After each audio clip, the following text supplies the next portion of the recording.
आप देख रहे हैं news network channel Jameel Shah के साथ। Subscribe my channel, like and share. Dhule शहर में सीआरएस फंड के नाम पर कंपनियों ने किया करोड़ों का घोटाला। राज्य एनजीओ समिति की तरफ से होगी घोटालेबाज कंपनियों पर कार्रवाई, ऐसी मालूमात राज्य एनजीओ समिति के पदाधिकारियों ने धुले जिला मराठी पत्रकार भवन में पत्रकार परिषद के जरिए जनता को बताया। त्याच्यानंतर प्रत्येक कंपनीला या टर्म कंडिशन प्रमाणे किंवा नियमाटीप्रमाणे जो निधी यायला हवा होता तो निधी तुम्ही खर्च करणं गरजेचं होतं। तो खर्च त्यांनी केला आणि आपल्या ऑनलाईन प्लॅटफॉर्मवरती म्हणजे गव्हर्नमेंटच्या पोर्टलवरती सुद्धा तो दिसतो किती खर्च केला आहे आणि त्याची मी आकडेवारी तुम्हाला मिळाली त्यांनी दिलेली आहे पूर्णपणे। तर आज जर बघायला गेलं तर जवळपास 7,70,00,000 रुपये धुळे जिल्ह्यामध्ये या 7 वर्षांमध्ये खर्च झाला आहे। प्रश्न असा आहे की कोणत्या एनजीओला तो फंड मिळाला, तो खर्च झाला हे आता आपल्याला दिसत नाही। आणि आता आपल्याला बघायला गेलं तर जवळजवळ 122 कोटी रुपयाचा निधी ह्या 2025 सुद्धा लागू आहे कंपनीला। आणि अशा 32 कंपन्या आहेत आपल्या सध्या धुळ्यामध्ये।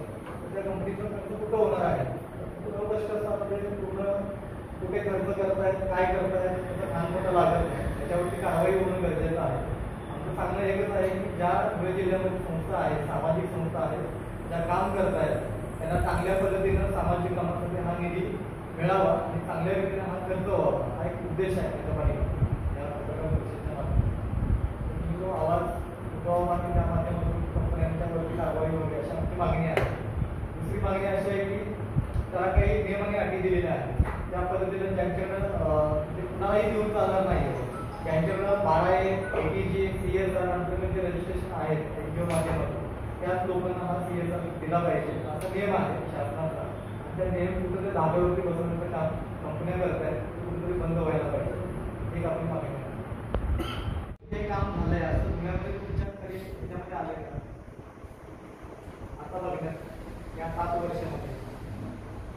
हा नियम झाला 2013ला पटलावा नव्हता, आरोग्य शिक्षण उपजीविका पर्यावरण क्षेत्रामध्ये पण काम करतो, ग्रामीण डेव्हलपमेंटवरती पण काम करतो। बरेच सेक्टर आहेत, 12 सेक्टर आहेत, 12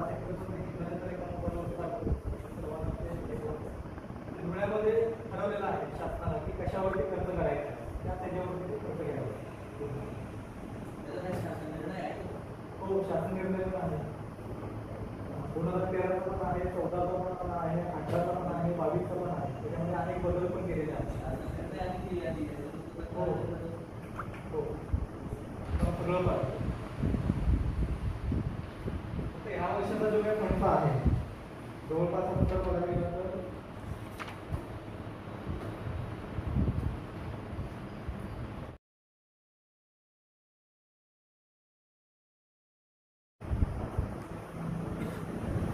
खरं तर याची जागरूकता कशी आली पाहिजे त्या हेतूने जरा सरांनी तुम्हाला मुद्दे माहितीच असतील, पण माझे मुद्दे थोडेसे वेगळे आहेत आणि ते तुमच्यापर्यंत पोहोचवले तर तुम्ही समाजापर्यंत पोहोचवू शकाल त्या हेतूपणांना मुद्दे असणार आहेत।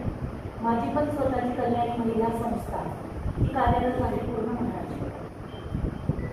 कल्याणी महिला बहुउद्देशीय सेवाभावी संस्था गेले 27 वर्ष कार्य करते आहे, पण त्या कार्याचा अवलंब बघता आपण जर व्यवस्थित पद्धतीने एनजीओची मांडणी केली की तुम्ही धर्मदाय आयुक्तालयाकडे जेव्हा संस्था रजिस्टर करता, हा संदेश मला समाजाला द्यायचा आहे ज्यांच्या सामाजिक संस्था आहेत त्यांच्यासाठीचा।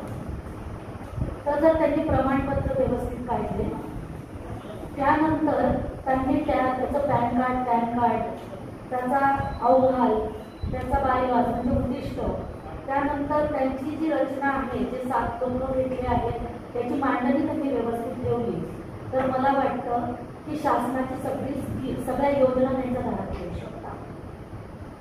मग ही चळवळ मी का सुरू केली आणि महाराष्ट्र एनजीओ समितीने का सुरू केली, तर महाराष्ट्रामध्ये अशा अनेक संस्था आहेत। आम्ही फक्त धुळे जिल्हा किंवा नाशिक जिल्हा किंवा काय असं बोलतच नाही, कारण नाशिक जिल्ह्यातच धुळे मोडतो, तर 6 विभाग आम्हाला का बांधायचे आहेत तर अनेक वर्ष, कोणी 14 वर्ष, कोणी 15 वर्ष, कोणी 20 वर्ष संस्था चालवत आहे.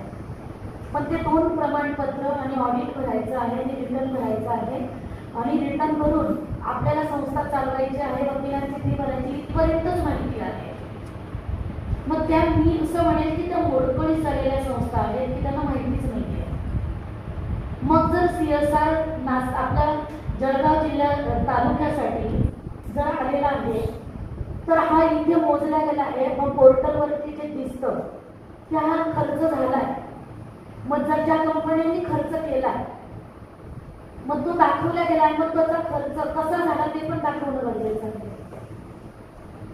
हे का दाखवलं जात नाही? फक्त म्हटलं जातं खर्च झाला. मग आमचं म्हणणं काय आहे महाराष्ट्र NGO समितीचं की हा इथे ह्या कंपनीला दिला, या संस्थेला दिला, किंवा ही शाळा बांधली, स्कूल बांधलं, धर्मार्थ दवाखाना बांधला, काय हा प्रश्न सतत आम्हाला सतावतो आहे जनतेच्या वतीने. ज्या NGO काम करत आहे त्यांच्या महाराष्ट्रातल्या सगळ्या NGOच्या वतीने महाराष्ट्र NGO समिती सांगत आहे, बोलत आहे. मग हे जर व्यवस्थित झालं नाही, CSR मध्ये आम्ही पहिलं तर NGOना म्हणू शकू की तुम्ही तुमचे व्यवस्थित जर पेपर्स बनवले तर सगळ्यांना त्या CSRचा लाभ होऊ शकतो. NGO समितीचं विभागीय ऑफिसचं उद्घाटन आहे. पूजाताई त्याचं काय आहे ऍड्रेस?